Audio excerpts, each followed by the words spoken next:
नमस्कार शेतकरी बांधवांनो. महत्त्वाचा सध्या बाकीचा निमॅटोड वगैरेचा प्रश्न असतोच, पण त्याच्यासोबतच खोडकीड काय असते आणि त्याचा परिणाम काय हा तुम्हाला क्लिअर आता या झाडांमध्ये आता दाखवतो.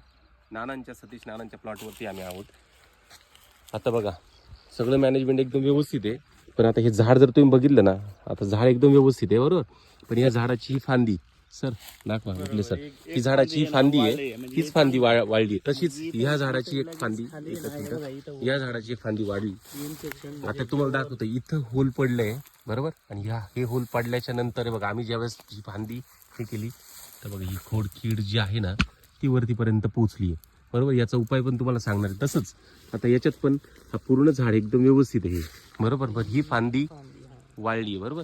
तर ही फांदी जेव्हा आपण इथं त्याला हे केलं तर दिसतंय बघा ही इथं तर बरोबर ना, हे बघा ही आहे खोडकीड, म्हणजे मध्येपर्यंत पोहोचली आहे, त्याच्यामुळे ही फांदी वाळून गेली पूर्ण. बाकीच्या फांद्या व्यवस्थित ही फांदी वाळून गेली आहे. याच्यावरती उपाय म्हणजे स्लेअर प्रो तुम्ही घेऊ शकता. स्लेअर प्रो 1 लिटर आणि त्याच्यासोबत गब्बर बरोबर ना सर. स्लेअर प्रो प्लस गब्बर दोघं काय करतात ते पटकन सांगा. म्हणजे गब्बर काय करणार आहे, जे स्लेअर प्रो म्हणजे थायमोक्झान 30% येतं ते अपटेक म्हणजे झाडात सगळीकडे पोहोचायचं काम करणार.